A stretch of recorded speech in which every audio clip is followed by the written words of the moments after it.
Chicos, ¿cómo están? Bienvenidos a las clases de hoy. Vamos a trabajar en la última parte de lo que tiene que ver con el virreinato del Perú. Ya sé que este tema se ha puesto muy largo, pero chicos, ya es el último tema que vamos a ver sobre el virreinato.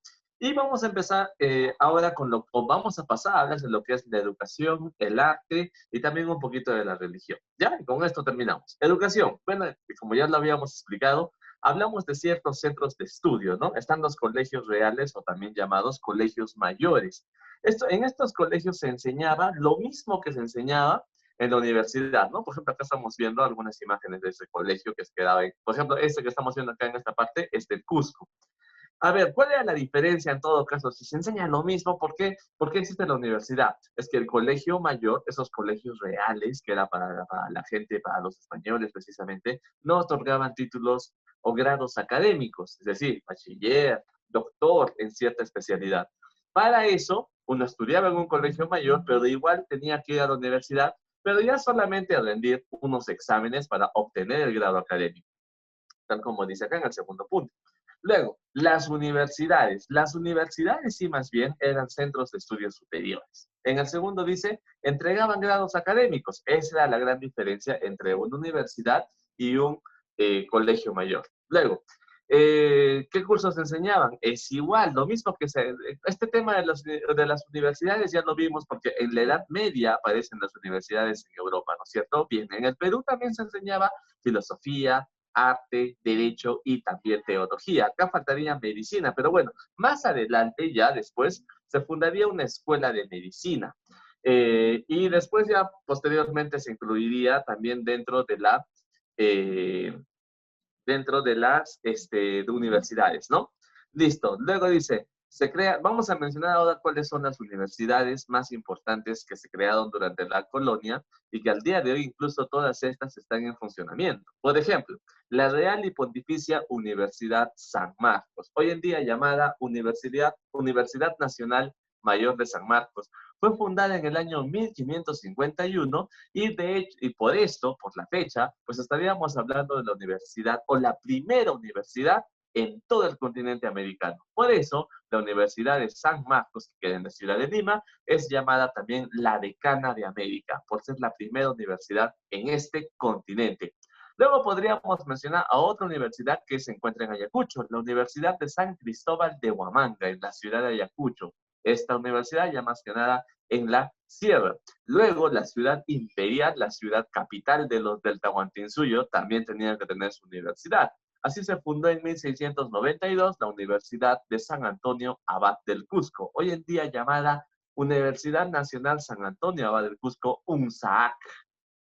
Y finalmente tenemos a la Universidad de San Agustín de Arequipa, fundada en 1741, pero también llamada hoy en día más conocido simplemente como la UNSA. Bien, pasamos a hablar ahora de los colegios de caciques o de curacas. La imagen que estamos viendo ahorita precisamente pertenece al colegio San Francisco de Borja, un colegio para caciques. Los caciques, recordando, chicos, recordando, los caciques no eran cualquier indígena, eran parte muy importante de la sociedad, de la República de Indios. Estaban solamente por debajo de la nobleza. Eran personas con cierto grado de instrucción.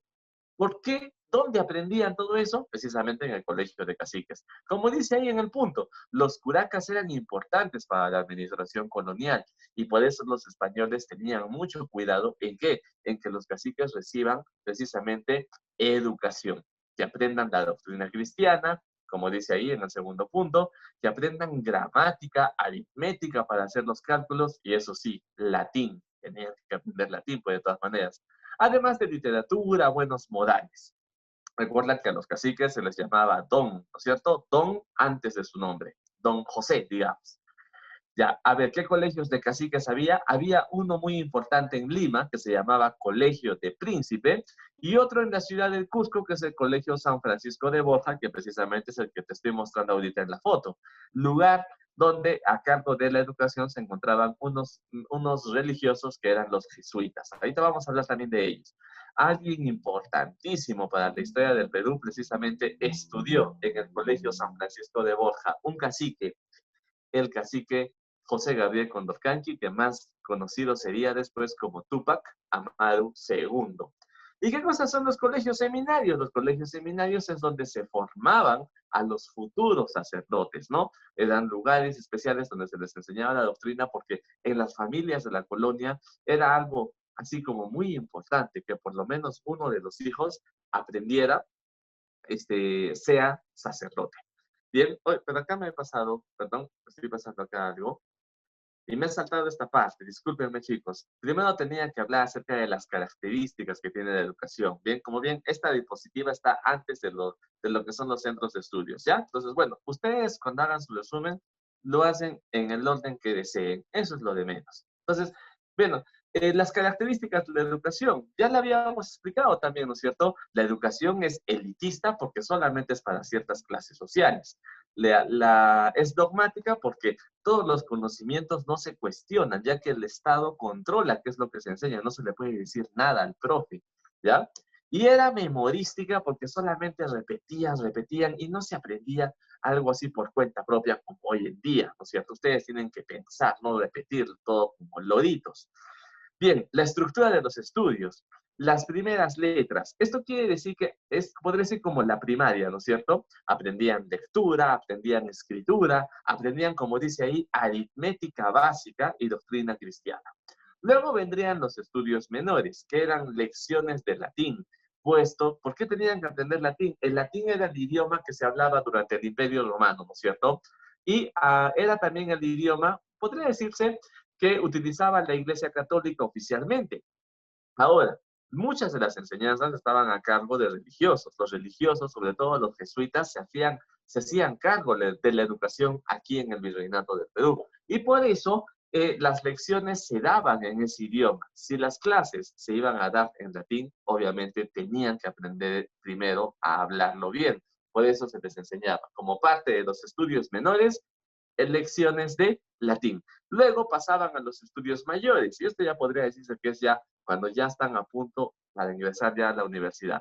Clases de filosofía y también de artes. Bien, entonces esto va primero, después sigue esto que hemos hablado, los centros de estudio, los colegios reales o también llamados colegios mayores, las universidades y ahora sí, los colegios de caciques y los colegios seminarios. Ahora pasamos a hablar, dejamos la educación a un lado, ya sabemos cómo es la educación en la colonia. Vamos a hablar ahora del arte en la colonia. El señor que estamos viendo ahorita acá en la pantalla es Garcilaso de la Vega, uno de los primeros mestizos, y algunos lo llaman el primer mestizo del Perú. Madre indígena, padre español. Muchas maneras en que el arte se puede expresar, literatura, pintura, arquitectura, etcétera. Vamos a mencionar brevemente los más importantes, ¿ya? Pero el arte, ¿cuál era la función del arte? El arte era utilizado como un instrumento de conquista. ¿Cómo vas a conquistar mediante el arte? Es que la finalidad es la evangelización. Los españoles tenían una misión al llegar acá al Perú, decían, tenemos que evangelizar a estos indios, ¿no? Entre comillas, puesto que ellos tienen una religión equivocada y la de nosotros es la verdadera. Bueno, con ese concepto es que mediante el arte, la pintura y la escultura, sobre todo la literatura también, es que se pudo evangelizar, es decir, enseñarles la religión católica a los indígenas que ya sabes, ¿no? Acá practicaban otra religión que era más politeísta, idólatra, etcétera. Entonces, vamos a ver, en la literatura, con respecto a literatura, se hicieron diferentes textos, pero la mayoría eran religiosos. Como dice acá, chicos, catecismos cristianos que tenían que estar tanto en español, quechua, pero también aymara, porque recuerda, la finalidad era enseñarles la religión católica a los indígenas. El Inca Garcilaso de la Vega también destaca en este aspecto, pero él no hizo algo religioso. Él lo que hizo fue una historia, ¿no? Más o menos se podría decir, o un relato de las costumbres que tenían los incas. Recordando que él tenía madre inca y padre español, pues tenía mucha curiosidad por saber y escribir sobre todo cómo era la vida en el Tahuantinsuyo, ¿ok?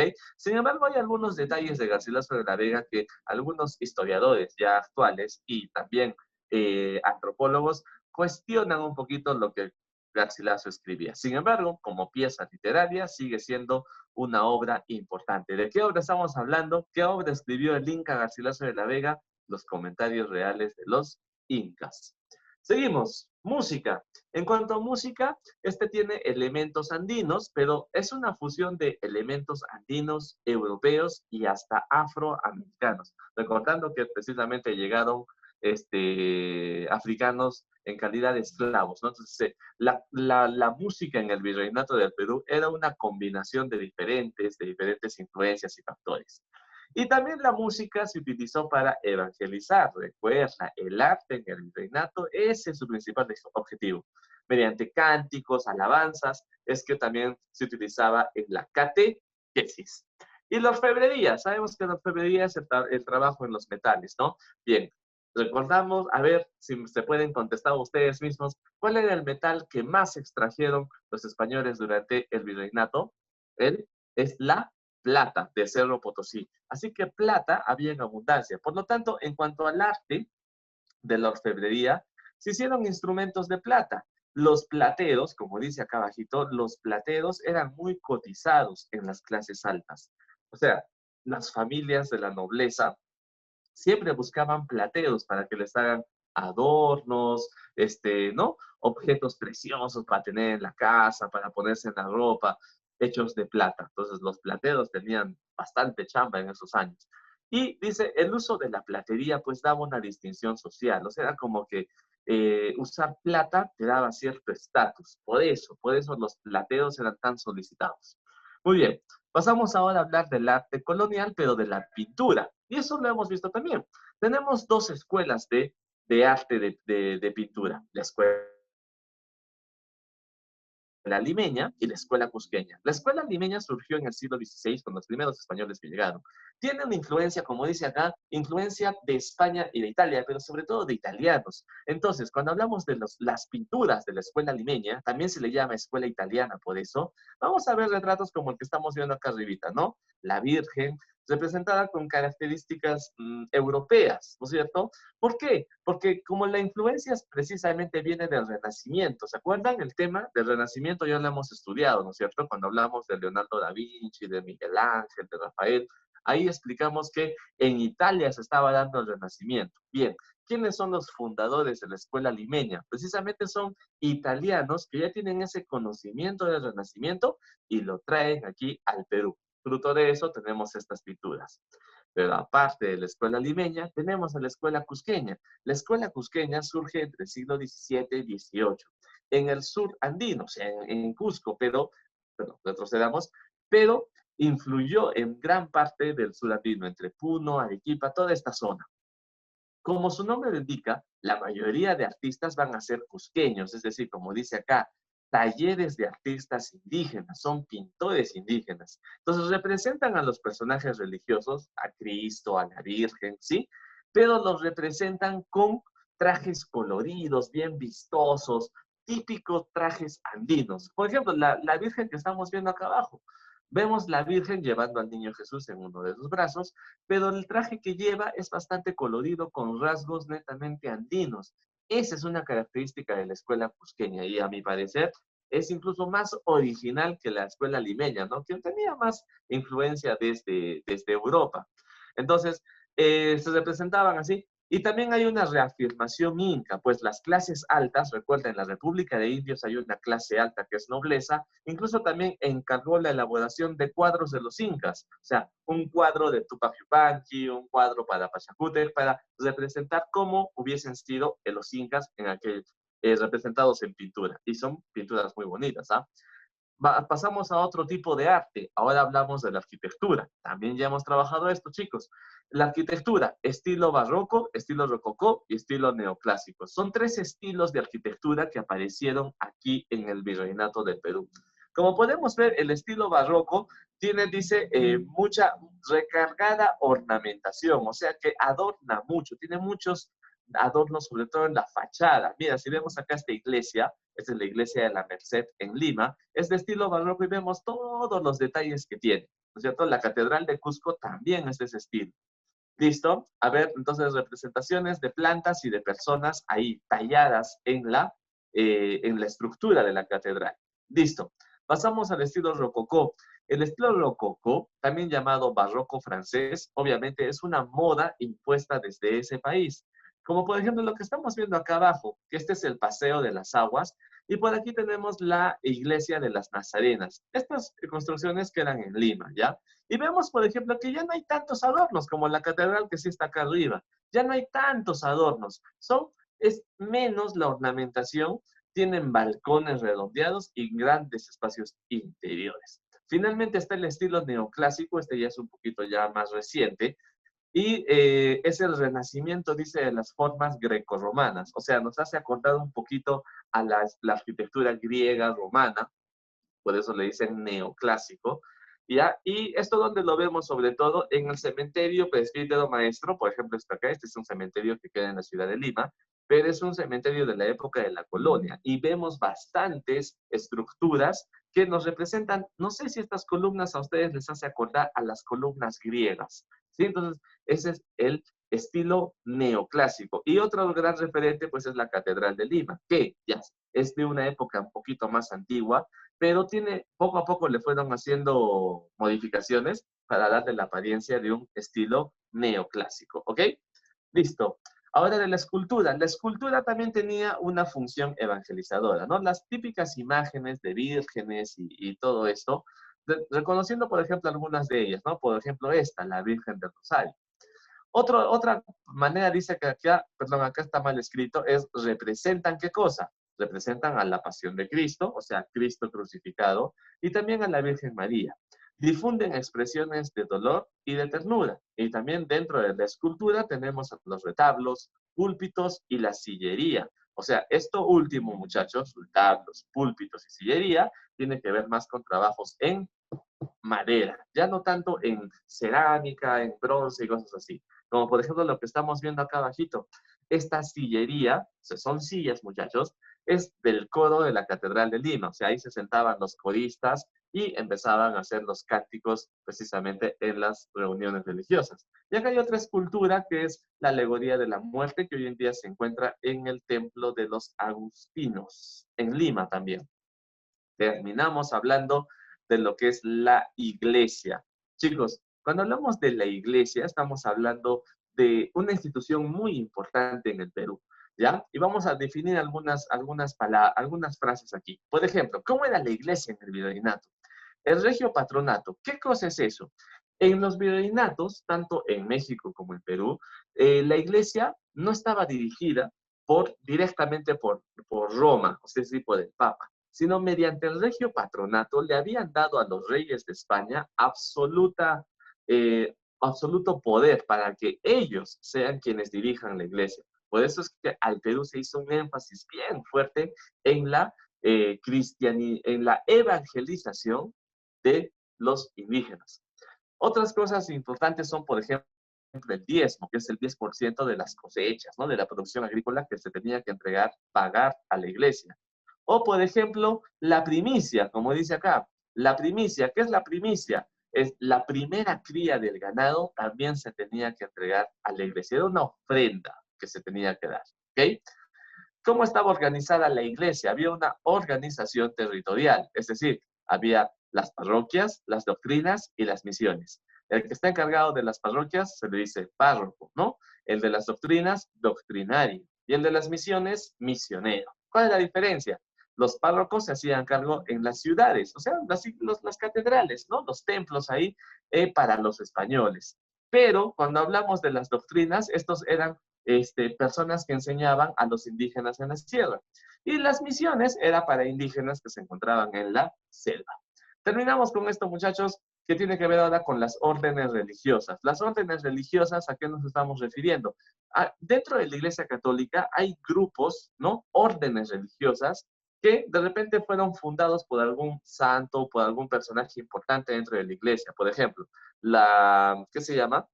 La orden religiosa de los dominicos, pues tiene como fundadora Santo Domingo, la de los franciscanos, San Francisco y así. ¿Listo? Vamos a ver cuáles fueron las principales órdenes religiosas. Todas son católicas, no es que alguna, que hay diferentes, no. Todos son católicos, pero pertenecen a diferentes órdenes que tiene la Iglesia Católica. Los dominicos, por ejemplo, fueron precisamente padres dominicos quienes fundaron la Universidad de San Marcos, la primera universidad en América. También hay otras órdenes religiosas como los franciscanos, los mercedarios, los agustinos y de repente otros que también son muy importantes son los jesuitas. Como lo dije anteriormente, los jesuitas se encargaban de la evangelización, o sea, predicar, pero también de la educación. Los jesuitas eran quienes hacían cargos de las universidades, de los colegios mayores, ellos estaban a cargo de esto. ¿Ok? ¿Qué cosa es la extirpación de idolatrías? Como dice acá en el siguiente punto. La extirpación de idolatrías era más que nada acabar con... A ver, ya los españoles tenían un buen de tiempo en el Perú, pero todavía había indígenas que querían seguir adorando a sus ídolos, a sus dioses y todo eso. Entonces, la extirpación de idolatrías era un movimiento pues, religioso que tenía como objetivo ponerle fin a todo eso, destruir toda manifestación religiosa andina. Hubo detenciones, se les obligaba a la fuerza, tienes que adorar ahora a Jesús y pero bueno, pedirle eso a los indígenas era algo realmente difícil, ¿ah? Ahora lo vamos a conversar en clase, ¿ya? Y finalmente tenemos el Tribunal de la Santa Inquisición, fundado en 1570 durante el gobierno del virrey Toledo. Recordamos, chicos, deben saber ustedes, habrán escuchado qué cosa era el Tribunal de la Santa Inquisición. Se encargaba precisamente, también eran llamados el Tribunal del Santo Oficio. El Tribunal de la Santa Inquisición no atacaba a los indígenas no estaban en su jurisdicción, o sea, no estaban, no, su misión de la Santa Inquisición no era combatir los dioses falsos que tenían los indígenas, sino qué cosa, como dice acá, combatir las herejías, o sea, las falsas doctrinas, las hechicerías, la brujería. ¿Y cómo perseguían? Esto podría ser a españoles entonces, ¿no? Porque a muchos de ellos practicaban este tipo de actividades, acusándolos de brujos, de comunicarse con el diablo y cosas así. Pero muchos no decían nada, o sea, era algo que lo tenían en secreto, no lo confesaban. ¿Cómo obligaban entonces a que confiesen? Acá no le he puesto imágenes, pero ya cuando tengamos la clase pues les voy a poner ahí la imagen, ¿ya? Mediante torturas físicas que supuestamente eran para purificar el alma de esta persona, para que se arrepienta. Una vez que confesaba, el tribunal lo condenaba. Podría ser simplemente azotarlo en la plaza de armas delante de toda la gente, hacerle un castigo físico, o también, en el peor de los casos, es que ya se comprobaba que si era un brujo, en la pena de la hoguera, o sea, quemarlo vivo. ¿Sí? Y finalmente menciona el sincretismo religioso. ¿Qué cosa es el sincretismo religioso?